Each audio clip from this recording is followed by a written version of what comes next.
this week on the BackTable podcast. So just communicating these things, translating these terms for each other, honestly, ultimately led to better MRI reports and templates, more details over time. You started noticing in the MRI reports of things that clearly were written by a radiologist who attended the conference, helping the surgeon out kind of with like a little bit of a tidbit of information saying, hey, I would look over here just additionally, or maybe you should consult the colorectal surgeon before surgery because there does seem to be potentially muscularis involvement, not just tethering of the bowel right there. I read your report. The patient also has painful bowel movements. So it's just been so much fun.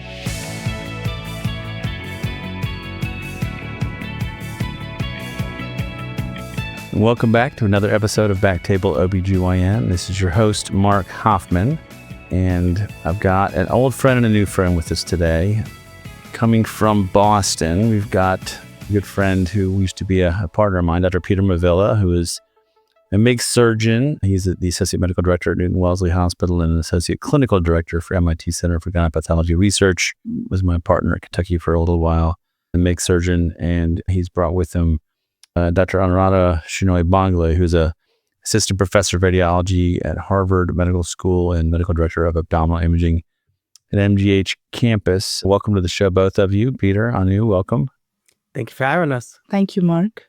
And I know we've had friends of yours, Dr. Tiny Burnett and Dr. Winnie Van Buren, to talk about imaging and endometriosis and the partnership between our surgeons and radiologists. And you guys are doing something pretty special in Boston, and we're excited to have you guys on the show to talk to us about it. Ditto, thanks for the opportunity to be here and talk about it.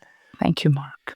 We like to start every episode with a little how did you get here for our listeners. It's something that I think is always interesting because everybody's path to getting where they are is rarely a straight line. And so, would you guys let us know sort of where you are, but more importantly, how you got there? For sure. Do you mind if I start off? Go for it. Perfect. Well, graduating from a mixed fellowship, one of my interests were complex surgical cases. And as you alluded to before, I miss you. But one of our first jobs was at University of Kentucky, where I was very lucky to have such a good mentor like yourself just starting out.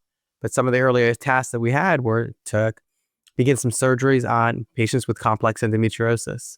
So at the University of Kentucky, in a more casual fashion, it was you, myself, our radiologist friend, Aman, our colorectal surgery colleague as well.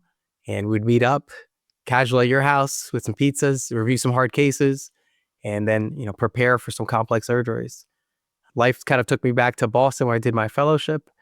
And there we wanted to start something very similar. A similar platform already existed. There was a few meetings where some of the gynecologic surgeons were hanging out with the radiologists, talk about complex cases, but we wanted to take it up a notch. So when I was hired there, they had asked me to kind of revamp or kind of update this multidisciplinary endometriosis conference. So I reached out to Anu over here and some of her colleagues. And for the sake of trying to plan out surgeries in a more appropriate fashion, but also to counsel patients preoperatively of, what was going on theoretically inside of their bodies before surgeries and counsel them about what the rest of the surgeries would entail, we started these meetings. To me, it's kind of been an amazing avenue for my career because not only has it allowed me to provide better patient care, it's also kind of started on a whole aspect of my research interests and, potentially some of my career aspirations are to improve this area. So it's kind of a long story in 2 sentences. That's great. Anu? Yeah, so I did my med school and residency training in Mumbai, India. I'm originally from Mumbai, born and raised there. And about 18 years back, I moved to the United States. During my residency training there, and even when I moved here and did some retraining at Mass General, I didn't learn much about imaging in endometriosis. But as a young attending, I once came across a case where a pregnant lady had this decidualized endometrioma, and it was fascinating that that was not a malignancy. And that got my brain thinking and got me interested in this disease process. One thing led to another, and as I started reading more about it, getting involved in understanding what the imaging for this disease process means, this was one of those diseases in radiology that when I looked at the images, I just started getting it. It came easy to me. I just started pattern recognition and just understanding, and it was thrilling to know that this is something new that I never learned during my training period. And it was like a Pandora's box fascinating. So it just dragged me deeper and deeper. And then fast forward to a few years, I worked at Beth Israel for 7 years in Boston. And then I moved to MGH about 3 years back, 2.5 years back. And I was super excited because with Peter Movilla and some of my colleagues in the section, there was a multidisciplinary conference that had just started. So this was like a gold mine for me. When I joined MGH, it was absolutely exciting. And I just dived right in and then started working with Peter. And that's how, fast forward to so many multidisciplinary conferences, we have learned so much from each other, come a long way. That's my journey to developing my passion for this disease process. No, you mentioned a couple things. One was just how excited you were to learn about endometriosis. And I think Peter and I both experienced this. When you find somebody interested in what you're doing, anything's possible. When you find someone who gets excited about the things you're doing, wants to be a part of it, dragging someone into the OR who doesn't want to be there, or, showing up to conferences if they don't really have any interest, it's painful. You're not getting out of it what you put into it, as opposed to finding someone who's genuinely curious about the things that you're curious about. And Peter's, so much fun to work with. You get excited about things. You make other people excited about the things that you're excited about. And it's very contagious. And, there's that famous, demotivational poster, attitudes are contagious, mine could kill you. But no, to be around Peter, I'm sure the same is probably true for you. That excitement about things is really sort of, I think, the birth of these types of programs. And the successes we've had at Kentucky, where I am with our fibro program, we're partnering with Avi Bhakta, our colorectal surgeon. It's getting people who genuinely want to be in the OR with you or want to work with you. All of a sudden, you mentioned the patient benefits are endless. So talk to us a little bit about like what a multidisciplinary team is, because endometriosis is a disease that is there's just so much to learn, right? So when you're putting this team together, what does that look like? Well, I can tell you how we started our team for sure. As many young surgeons kind of begin their journey, taking on these complex patients, you have the surgical skills that you learned from your fellowship. But because endometriosis can affect so many different organs at the same time, not just the gynecologic organs, but also the urinary tract, the bowel, sometimes the diaphragm, recruiting some surgeons from other specialties, but also the radiology team who helps you prepare for these surgeries is paramount, obviously. So our team includes 4 attendings who are all trained here at MGH or work at MGH with their fellows, 2 colorectal surgeons, 2 urologic surgeons, 1 thoracic surgeon that we've somehow convinced to be a part of our team as well. And it all just started with a conversation, meaning we slowly started talking about a few cases coming up, obviously with the help of amazing images before surgery, recruiting surgeons we thought would be important. And kind of the dialogue went along the lines of, hey, we have disease that we suspect on the bowel, and this patient's having severe symptoms of painful bowel movements or pain along their back. And the surgery is going to entail either, excision endometriosis and or hysterectomy. We'd like for you to meet the patient beforehand. And the thing that I found interesting through this journey is a lot of the times you have these fantastic surgeons at these big institutions who've done residencies and fellowships. And someone will say, I've heard about the disease, I just haven't seen a lot of it. So part of our jobs as a gynecologist, treating women with this disease is actually not only recruiting our colleagues from other surgical specialties where this disease tends to live and impact women's lives, but also educating them about what are the symptoms? Why is this so important? Why is this a disease that can fail medical management when a lot of them were taught in medical school that the right treatment are birth control pills and Motrin, or as old sayings that it'll get better, just wait till menopause. So a lot of the times what I find ourselves doing are actually talking to our colleagues, whether or not it's via email at these meetings, at grand rounds that we host with them, just about the disease. So that's one of the fascinating parts that I found along this journey in kind of recruiting all those team members. So how often are you guys meeting? I know that, when we were doing it, it was once a month maybe. We weren't super high volume initially. We had some building to do and, different, I built more of a fibroid practice, and you came in and really ramped up our endometriosis numbers in our program. And I learned a lot from you, Peter. I definitely learned a lot from you in your short time at UK, and I'm super grateful for that. And that's how you're such a good leader. You allowed me to kind of take one of my passions and kind of run with it. So just a testament to why you're the CMO now. Well, no, we all get better together. For sure. But so tell me a little bit about the cadence of the conference. Is it person? Is it Zoom? Like how do you get people who are as busy as you guys are and your other team members? How often do you get together? What does that look like? Well, I'll tell about the surgical service, and then Anu, do you want to talk about the radiology service? Absolutely. So from the surgical standpoint, we're having the team include the colorectal surgeons are invited. There's 2 of them, but because of their block time, one of them usually shows up routinely and the other one when they can. I just want to give a shout out to Dr. Robert Goldstone and Dr. Todd Francone, because without them, a lot of these cases would be extremely hard. And not only are they good in the OR, but they love meeting these patients beforehand, which is so important for the counseling of the patients, obviously. We have our other gynecologic surgeons, which currently we have 4 attendings and 2 minimally invasive gynecologic surgery fellows. So another shout out to Dr. Stephanie Morris, Dr. Hillary Haber, Dr. Elisa Jorgensen. And right now there's 1 more that's being hired. And then we also invite urologists as needed. So we have 2 that are currently highly involved with the more complex cases where endometriosis involves the bladder and ureter. And then we have 1 thoracic surgeon, which doesn't come out as often, but who's been recruited to be a part of some of the diaphragmatic and relatively rare, but once in a while, pleural cavity cases. That's great. Anu? Yeah, so we meet once a month. It's typically a Wednesday evening. And Peter is very good about sending us the list of cases ahead of time.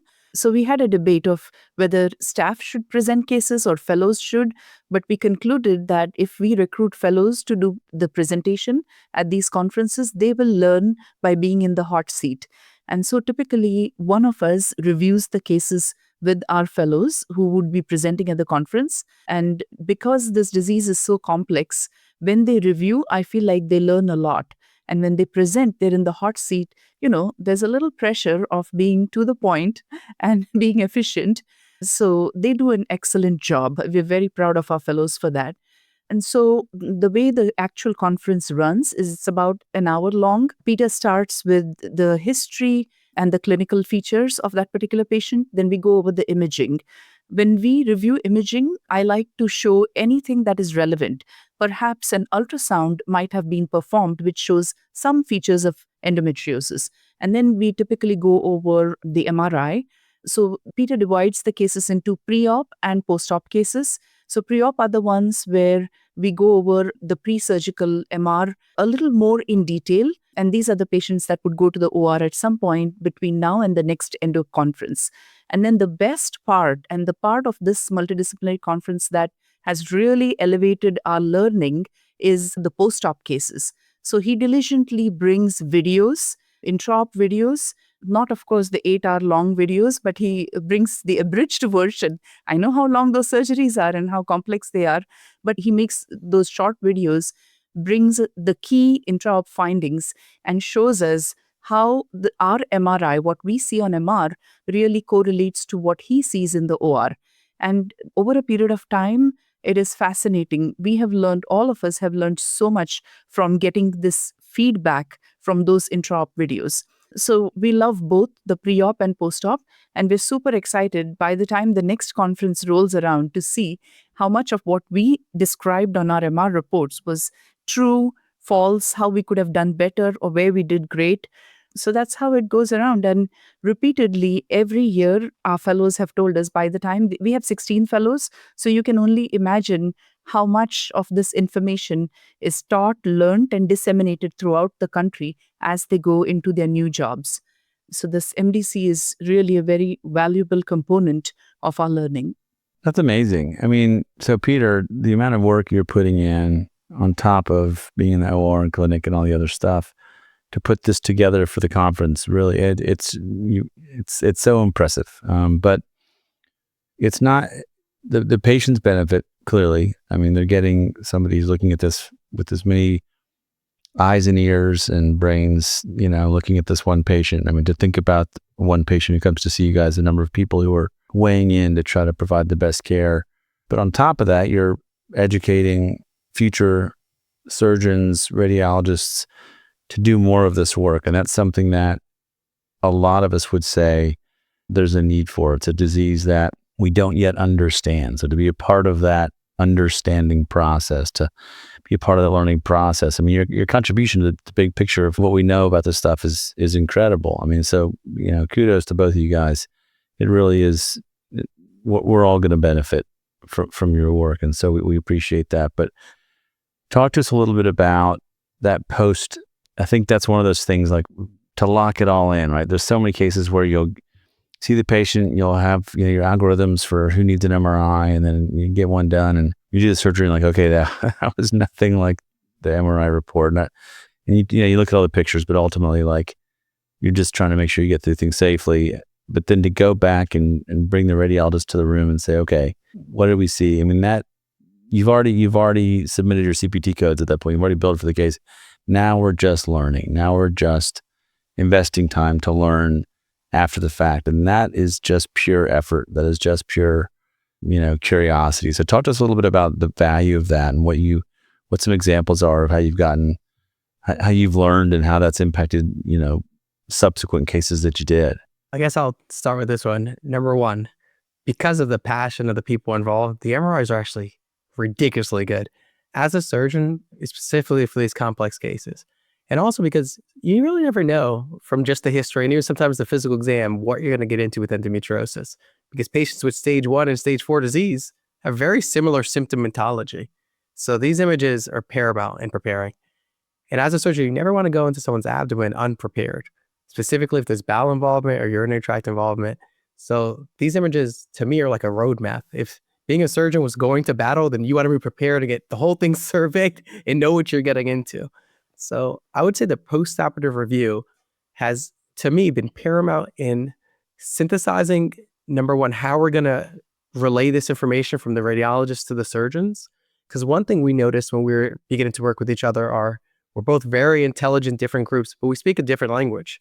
So one thing we recognized was some of the terminology wasn't even translating across fields. From simple things like the word thoracic, which was always in the report. And gynecologists, we never use the back of the cervix or the back of the vagina with the term thoracic.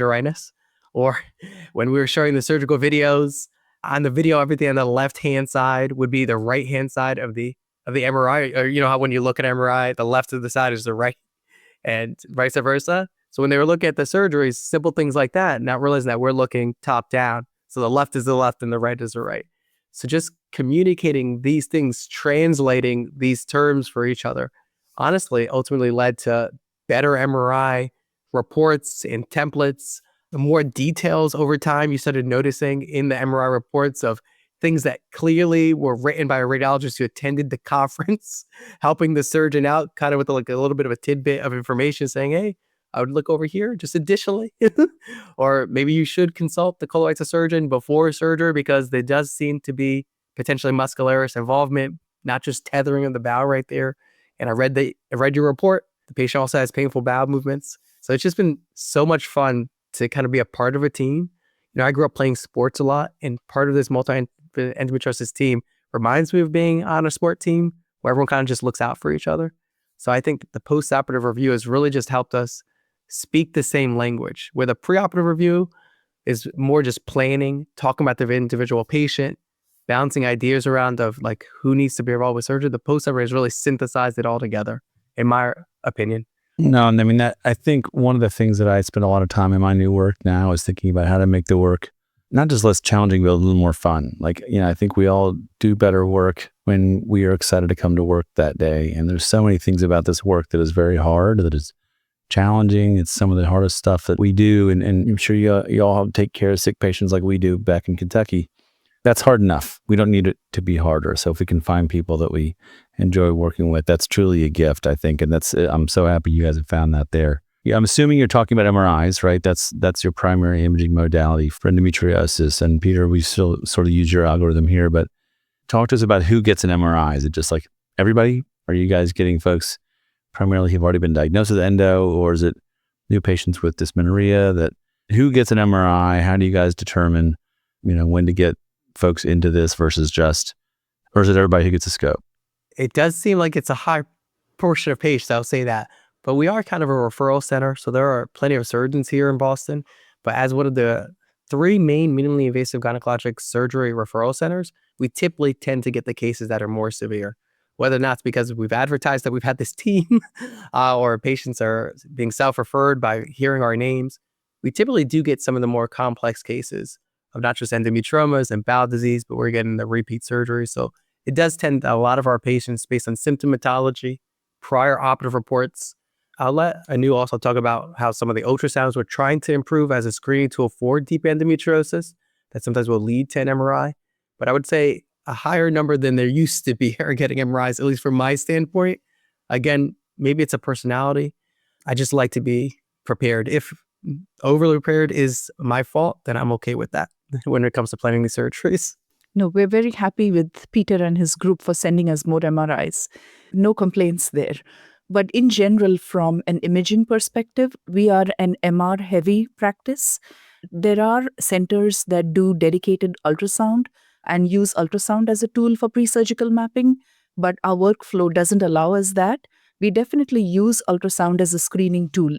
In one of our ultrasound societies recently published a consensus guidelines on how to screen for endometriosis on routine pelvic ultrasound without doing like a 45-minute scan, just by adding a couple additional minutes and in additional maneuvers, how to screen for endometriosis. So we've now trained all our technologists to use those maneuvers and screen for endometriosis. We are getting better at how to pick up or suspect deep endo on routine pelvic ultrasounds, which is kind of the need of the hour, the disease being so common. And then when we suspect deep endo on those ultrasounds, we refer these patients for an MRI. And we've seen a high percentage of correlation between the screening and then actually seeing disease on MR. So that's from the ultrasound results, not from Yes. clinical screening. Not from clinical screening. The clinical screening Interesting. component comes from the mixed surgeons. But we generate a certain proportion of MRIs based on our suspicion from the screening ultrasounds as well.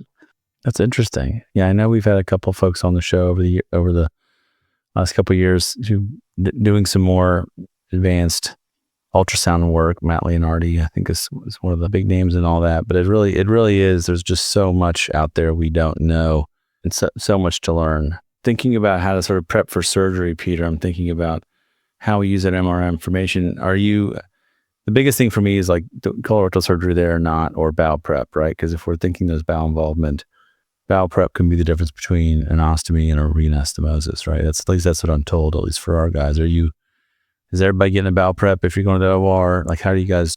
So it's a great question. So the MRI definitely, the first thing is having a whole different meeting with the patient once the MRI comes back.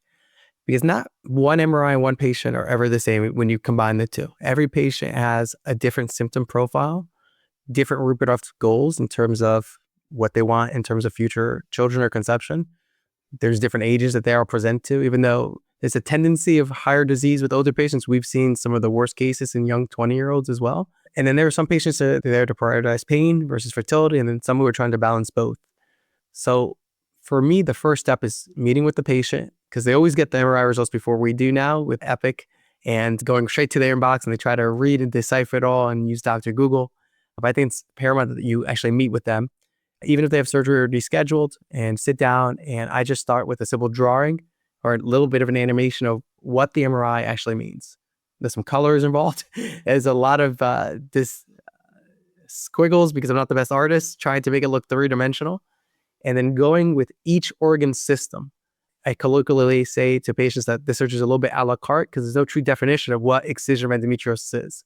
If you were to look in our surgical textbooks, Gynecology to LINS, you won't see what you're supposed to do.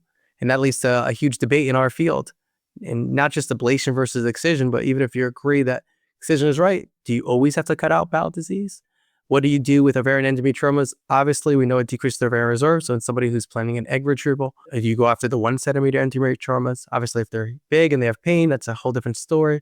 So for me, it starts with sitting down, drawing out the images to the patient of what the MRI is demonstrating, listing what their symptoms are, listing what their goals are, if it's exclusively pain or if it's pain and fertility, which is usually dictated by their age, their gravity and parity, and then their desires for conception or not.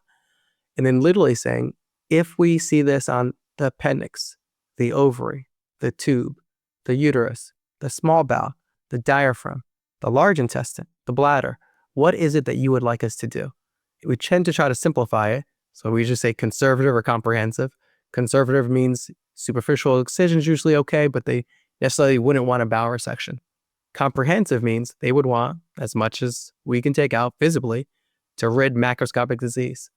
And we don't try to mislead people to say that we have necessarily negative margins. There are good papers out there that can say that if you were to look at every bowel specimen, there would be microscopic positive margins in a decent amount. But we can say if you're trying to decrease the burden of disease because medical management has failed you, previous surgeries may have failed you, you've done your physical therapy, ruled out other etiologies of pain, and now you're meeting us at this point in your path along this journey, then we want to do the surgery that's best available to your wishes. And if that includes comprehensive bowel or bladder surgery, then we're going to make sure you see the consultants before surgery and then have the whole team assembled there. So there is a lot of work that goes behind it, but not just from us, but from the patients as well.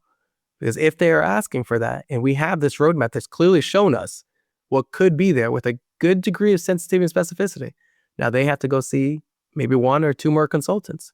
They may have to wait, and that surgery was booked a month ago. This may be 2 to 3 more months that they have to wait. So to me, that's where the conversations are. It's so much more nuanced and individualized. It's almost as precise as precision medicine can get, I would say, when it comes to our care. And these are the discussions we're having at these meetings as well. You know, we get the input of all the other surgeons. We ask if they've seen the infertility doctor, if they're trying to get conceived. There's just so much, which makes it fun because every case is a little bit different. Certainly we see that with all these patients that they come to see you and they want the answer right now, but the challenge is like, it's going to take us a little while. And in some ways it's like, well, now you can start norethindrone and we'll see how you do while we're doing this whole workup, and they'll always be able to weigh, how they're feeling versus, like you said, get their MRI, there's bowel involvement, send them to the colorectal surgeon. Now it's like, well, it's not just taking your endo out, it's taking your endo out and maybe a piece of your large bowel and, all this other stuff. And it starts to become a very different conversation. Can I share with you a story? Yeah.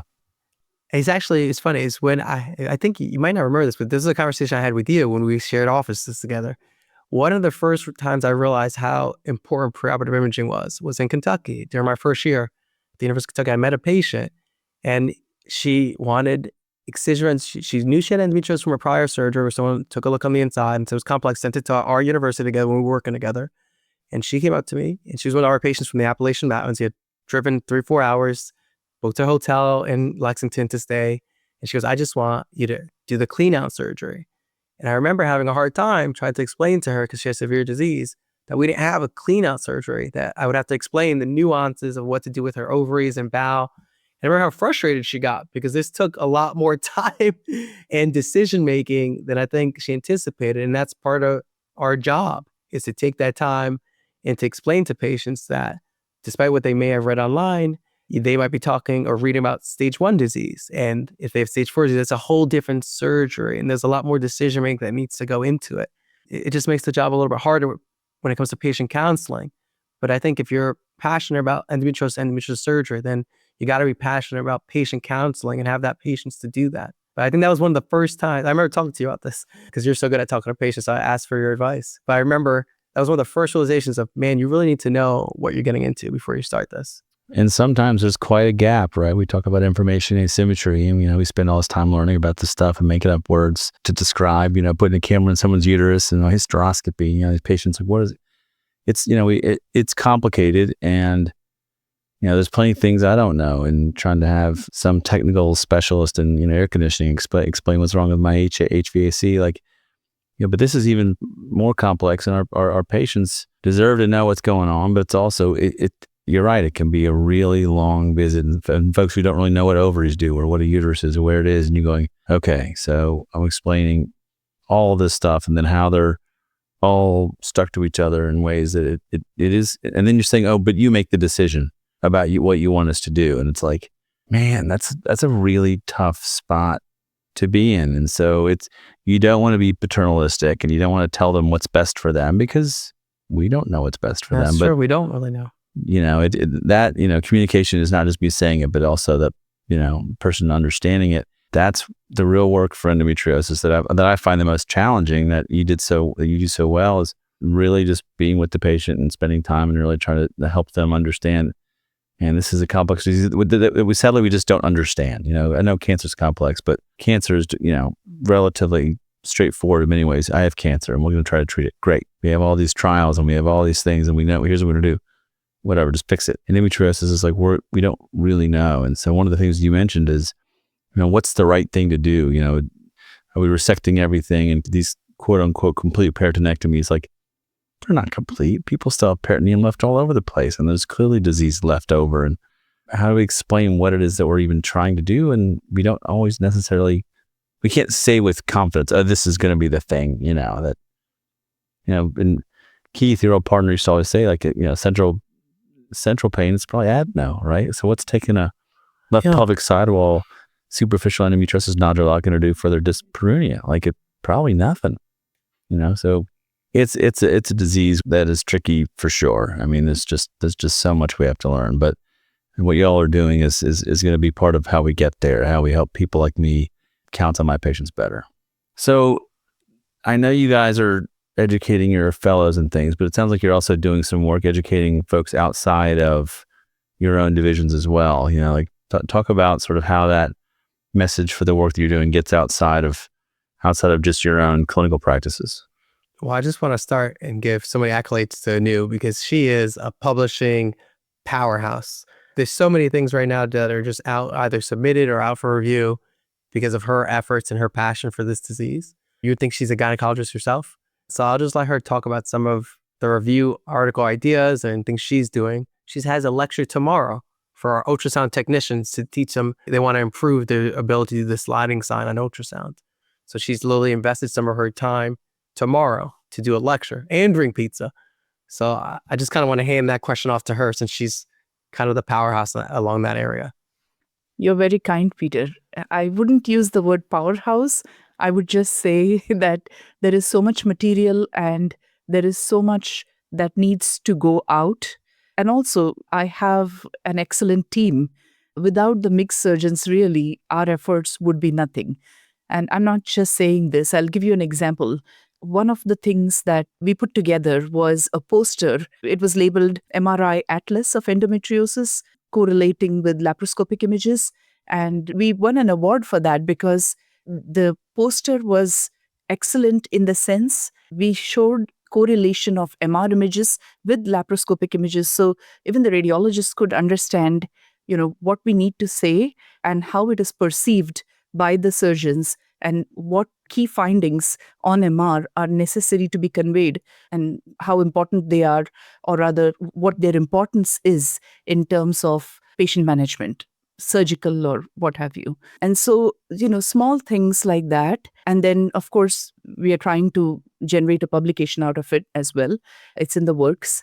And there are many aspects. My angle is mainly imaging because now in the last few years, really this non-invasive imaging has taken a sort of central role in not only making the diagnosis, but helping the mixed surgeons as well. And so I feel like it's very important to send the correct message out. What are the shortcomings of imaging? That is another important thing that we need to tell people as well. Just because we don't see things on imaging doesn't mean the patient does not have endometriosis. So, sending the right message out is, I feel, a responsibility that we have. And therefore, I try and focus on different aspects of imaging and how we can correlate that imaging with what we see at laparoscopy. And just that correlation has generated various publications so far. Also in imaging, it's not that we can see this disease on all modalities of imaging. We don't really see it on CT scans. So people should know that as well. And it's not only about educating patients, or I think the first step is educating our colleagues, meaning other physicians, as to which imaging modality might be most appropriate for making a diagnosis. So CT is not it. We recently, just yesterday, we got word that we published an article of role of CT in endometriosis. And the big message we tell people is CT is not useful. But then there is a little bit of a role of CT in the sense when these women come with acute symptoms to the ER, what are the things that you should look for on CT that may triage you to send the patient to the correct imaging modality, like an MRI, to make the diagnosis. So many times we've seen patients come in with, young women come in with obstruction to the kidneys, for example. They see some soft tissue at the ureter. And these are real life examples. People don't know what to make of that soft tissue. And, oftentimes the impression in the on the CT report is this is cancer that is obstructing the ureter. But it's actually not cancer, it's endometriosis. If you know, and there are specific sites where, from the parametrium, for example, the soft tissue encases the ureters. So by sending a message that in the correct clinical scenario, young women coming with this picture, look at where exactly the ureters are obstructed, then send this patient to MR, and the MR signal will tell you what the correct diagnosis is. So there are so many things. I can go on and on. I'm going to stop here though. And that's what we are trying to educate others about, and that's what is generating all the publications. But a huge shout out goes to Peter and his team as well. Without them, we couldn't do it. Well, you can see why I need to build a team. She's so good at finding the disease, even from the ER. And then we get the referrals for the hydroureters and the hydronephrosis that the patients come to us asking, in these scenarios. One case she's talking about was a patient who went to the ER, got a CT scan, and then only at our hospital could you get an MRI in the ER. But patient got an MRI in the ER. She had bilateral hydronephrosis from bilateral parametrial involvement of endometriosis. And then a few months later, we were able to get the whole team together. She had bilateral rehabilitation. We just saw her post-op a few weeks ago. She's feeling great. But that was straight from the ER diagnosis for somebody who came in with pain, slightly elevated creatinine. She had just moved from Brazil, this particular patient, and didn't have any family around. So this is a real life situation that these things have happened. And it's amazing. Yeah. I think you mentioned something earlier about, screening ultrasound.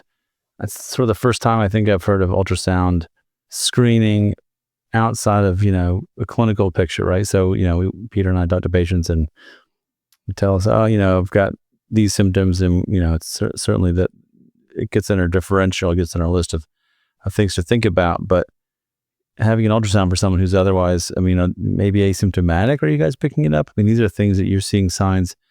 What's the sensitivity of ultrasound for what the type of thing you're saying? And then for MRI, how good can MRI be for finding, certainly advanced disease, but more importantly, sort of superficial disease? Because I think it's probably very user dependent in experience. And and a few questions here. So ultrasound, but MRI sensitivity.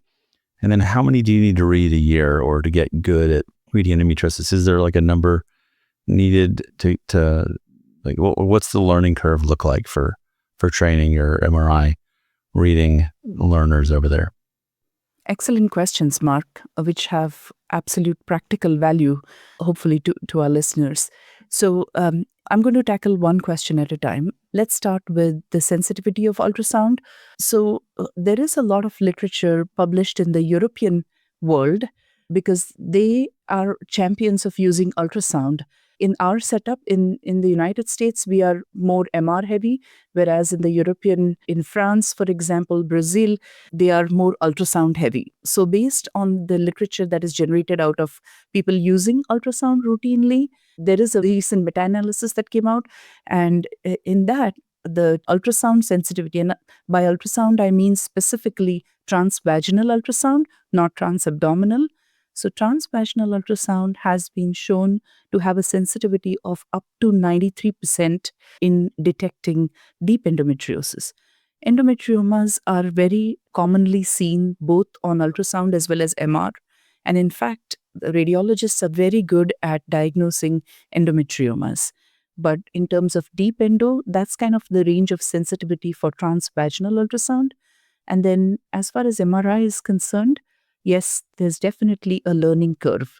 There may be deep endo right in front of your eyes, but if your eyes are not trained to look for it, then if your brain doesn't know how to identify it, your eyes will not find it. There is a paper that came out a couple years back, and they actually did a study on how many MRs one might have to read in order to become proficient. And the number that they came up with was about 50. Interpreting about 50 MRs would make you, recognize this disease better. But one thing I would like to say here is interpreting MR for endometriosis is all about pattern recognition. There's specific signal characteristics. Once you learn to recognize the signals, based on T1 and T2 weighted sequences, and also know the locations that you should look for, then it makes your life much easier. So yes, there is a steep learning curve. Yes, you need to read a certain amount, as has been shown in literature, but also just understanding these two basic things about interpreting MR, specifically deep endo on MR, would also help make you learn to identify this disease faster. Are you using specific settings for MRIs or any specific, like when you order them? I mean, again, I'm saying this like someone who knows nothing about MRIs outside of like, how to like double click on them. But like for our listeners who may be more savvy with MRI, like is it when I order MR pelvis with and without contrast, like is that enough? What do I need to be doing? What do I need to be telling my radiology colleagues that we should be doing to get the best possible MRI imaging for endometriosis? Sure. Actually, it's a very good question because it's an important question. We have a specific protocol. We call it the endometriosis protocol for MRI. So that protocol is easily available online. There are publications that talk about this protocol. And in fact, this one of the societies that I belong to, Society of Abdominal Radiology, does a very good job of, we've created these disease-focused panels, and endometriosis has its own disease-focused panel. So we published a paper on what protocol you need to recognize endometriosis. So we have that available to listeners if they're interested. You just Google endometriosis protocol, MRI, DF, disease consensus. We can put it in the show notes too. We can put the link Sure. in our show notes. Anything you want to share via email to her? Yes, more than happy to give you. Yeah, I think that'd be great for me and for our listeners to go say to their Sure. radiology colleagues, like, hey, do me a favor, take a look at this. Is this what we're doing or what can we do? And I think that's just practical like steps to improving our ability to, like Peter said, prepare ourselves for the OR. Because really to me, that's the goal. I'm thinking about every case, not trying to get to the OR, but what if I end up going to the OR? Because there's nothing worse than getting there. And I've had it over the years for reasons. Sometimes the patients don't want exams or refuse certain things. And you get in there and go, man, I'm not ready to do this case right now. We are not ready to do what I think this patient probably needs. You gotta bail at that point and, have a hard conversation. And patients understand complications. They don't like surprises, right? So like trying to minimize our surprises, minimize the patients who wake up and are surprised by the outcome. And that's something that, partnering with radiology it's always been my primary goal, is to give us as much information possible so patients can make decisions. So when we're done, they go, okay, well, that makes sense. I understood that going in. Yeah, and just one small thing about the specific protocol is we give these patients vaginal gel as well, which kind of distends the vaginal fornices and specifically tells you about disease in the posterior cul-de-sac, or if the disease is affecting the rectovaginal septum, or if it is low, which might warrant an LAR or a surgery that may predispose to more complications. So like you mentioned earlier, we try and do our best to give you as much information, and vaginal gel is another kind of helpful feature that we try and implement as part of this protocol. So I'm thinking about, the ultrasound's like a dynamic imaging modality is kind of how I describe it. Like things are moving, you've got your tech's hand is on the probe, it's sort of happening live and you can watch videos and things. With MR, there is, I think about like the first time I saw an MR difficography, I was like, this is the most fascinating thing I've ever seen in my life. Are there any imaging techniques with radiology where you're using motion? Because I would imagine, like we think about sliding sign you mentioned earlier, and then we think about that in the abdominal wall, the posterior cul-de-sac or certain areas, but like, is there any MR work being done with motion? And that again, this is introducing my naivety or ignorance when it comes to how MRI works. But I do remember MR difficography going, this is the most fascinating piece of imaging I've ever seen. But what's being done out there with this or anything, or is there any potential utility for that? That's actually a brilliant question. I'm not saying just for saying, but because that's one of the things we want to do. So usually you try And and that was not on suppress. the questions we talked about ahead of time. That's actually me No, being no, that brilliant. was- Just yeah. for anybody who's No, And she's not listening. making Yeah, it. that was- Yeah, she's not No. making it up. We've talked to she's talked Yeah. to me about this project. We exactly, Yeah. exactly. Yeah. No, it was almost like you were reading my mind when you asked that question. No, so usually in MRI, we try and suppress motion to make images look prettier. But here, our thought is, what if we use motion to our advantage to see which parts actually move against each other, which would be like the MR equivalent of the sliding sign, which will tell you that there is no fibrosis there. So motion can be your friend in this particular scenario, which tells you things are sliding on top of each other, no fibrosis. So perhaps even if there is disease, things may not be stuck to each other.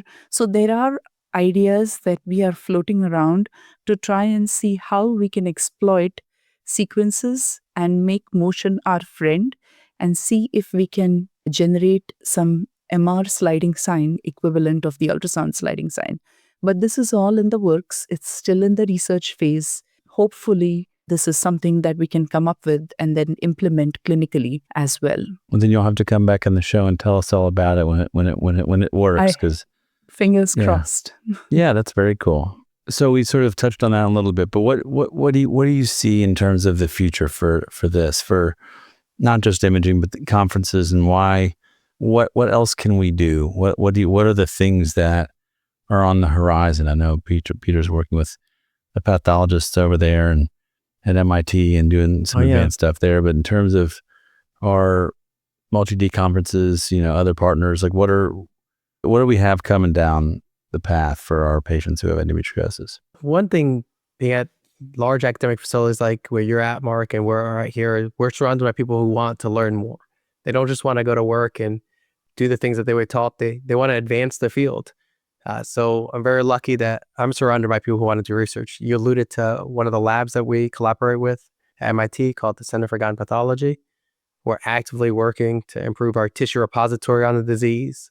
We have some projects working with both private and institutional laboratories to, I guess, put us out of business. So one day, maybe make medications that are potentially non-hormonal to maybe treat patients and decrease the activity of this disease, potentially eradicate it one day, so that only the most severe cases refractory to some better medicines would actually need surgery. But what we're doing more immediately, because those things are obviously things that we're just beginning to do, since we need so much more to learn just on basic science level what the disease is and how it interacts with the immune system, with the vasculature, with the nerves and everything. We're trying just to perfect clinical management of it. So there are ideas that we've talked about. You just literally alluded to one through your brilliance investigating journalism over here. But there's one project we've worked on and literally trying to better improve finding the bowel endometriosis that we know is there on MRI intraoperatively. Because intraoperatively, it's not that easy to even know where to stop the surgery because of all the fibrosis, as you alluded to. Because in some of these more severe cases, the disease is active glandular tissue wrapped around layers and layers, kind of like an onion of scar tissue. So where did you end? We actually have our project that we've considered working on together, where we try to do dynamic imaging in the surgery to see where should we end this surgery? Where could the disease be and what could it not be? Is that intraoperative ultrasound or? That is a component that, we've looked at. We always ask, what's the recurrence?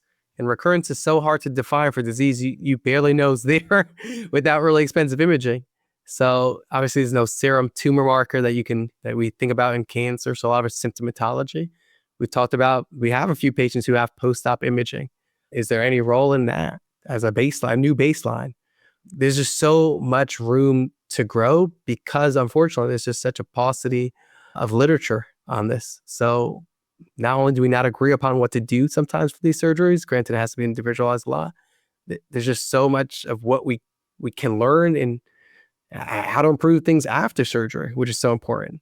Because, even with surgery, we know there's a higher reoperation rate, as a high percentage of patients who, still may be feeling better, but a few years later may ask for, another consultation with us for surgery, and we have to talk about so many different things at that point.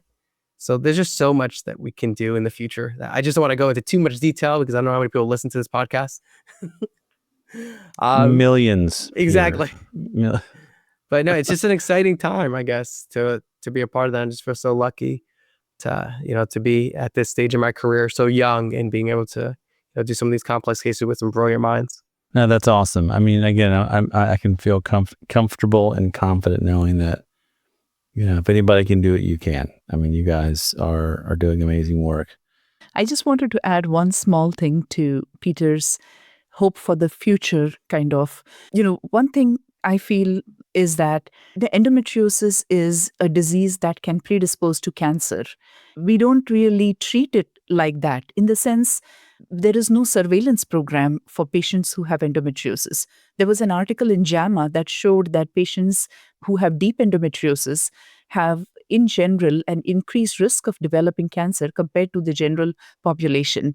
And yet, we have not come together as a society to offer some sort of surveillance to these women who carry a diagnosis.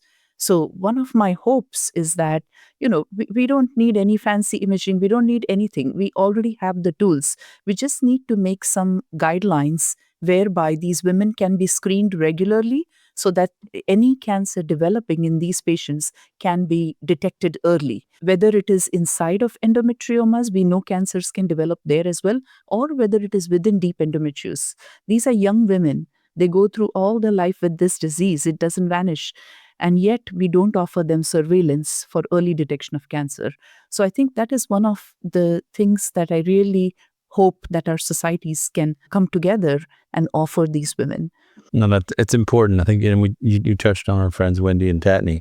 That we talked about that on our episode too. About the higher than I realized, rate of talk about serous cancer. I think right. That is seen oftentimes in patients who've had endometriosis. It's rare, thankfully, but it's not as rare as we'd like it to be, or maybe I understood. What about any other sort of imaging?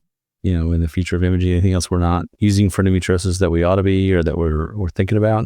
One thing that some people are exploring is role of PET imaging, PET MRI in endometriosis.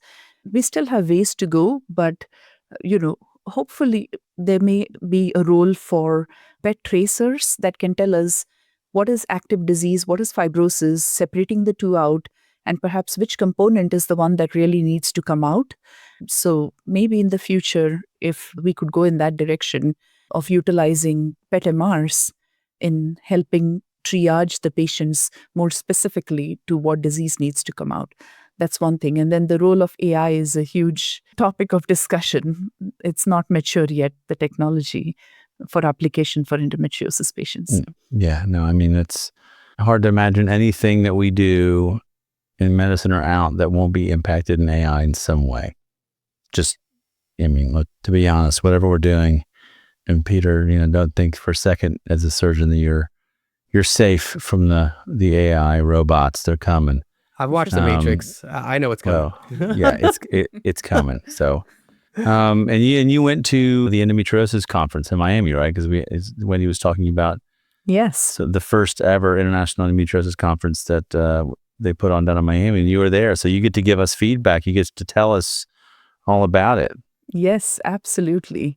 First of all, a huge shout out to Wendy for making this happen. A lot of effort, and it showed.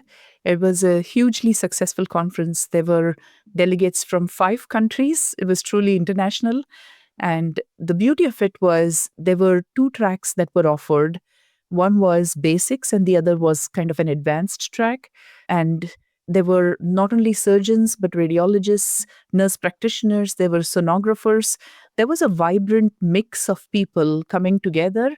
And in 2 days, there was a lot of discussion, interdisciplinary discussion amongst all these people, learning from each other. And the lectures were high quality. I was very fortunate to be able to talk both in the basic track as well as the advanced track. And we got to learn what people do in other countries. And of course, the venue was amazing. When it was so cold in Boston, I'm not complaining. I went to Miami 2 days. But where was the meeting? At Fontainebleau. Oh, come on now. All right. That's Yeah, pretty nice. exactly. Miami Beach, right? Yes. Yeah. And then, but one of the important things that I took away from this was I was very happy to know that what imaging we do at our institution and what we offer to our patients is at par with what is being done elsewhere in the world too. The ultrasound, the screening ultrasound, the endometriosis protocol MRI, and the interpretation is at par with what is being done elsewhere too. Of course, there were small nuances that we learned from each other that I would bring back and implement in our practice. But it was really heartwarming to know that we're all headed in the same direction. So that was truly a successful conference. That's awesome. Well, thanks for the intel and for the wrap up of the meeting we heard was coming, and thank you both for being willing to spend your time and energy. I mean, again, we now understand how much you guys are doing just in your daily lives at work on top of everything else to make time for us. We're very grateful. I know our listeners are going to be appreciative to understand what you guys are doing and what's coming. So thank you, Peter, Anu, both for making time for us at BackTable and for sharing your work and your passion with us. Thank you for having us, Mark. Let's do it again in Miami at the International Endometriosis Conference 2026 I'll tell Wendy. Yeah, we'll do Awesome. we'll do a live podcast episode. Live That'd be podcast, great. yeah. Done. Sounds great to me. Awesome. All right, guys. Thanks. Take care and have a great evening.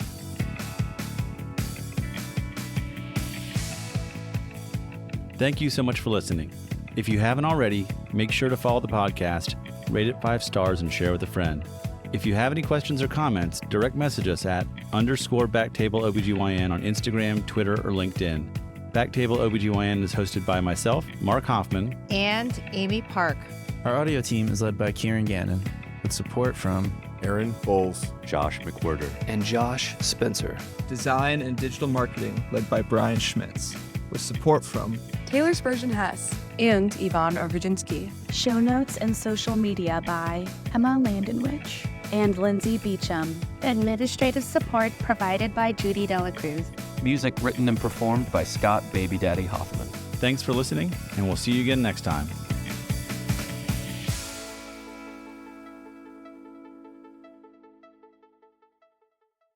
The views and opinions expressed by the hosts and guests on BackTable OBGYN are their own and do not reflect the views or positions of their employers or any entities they represent.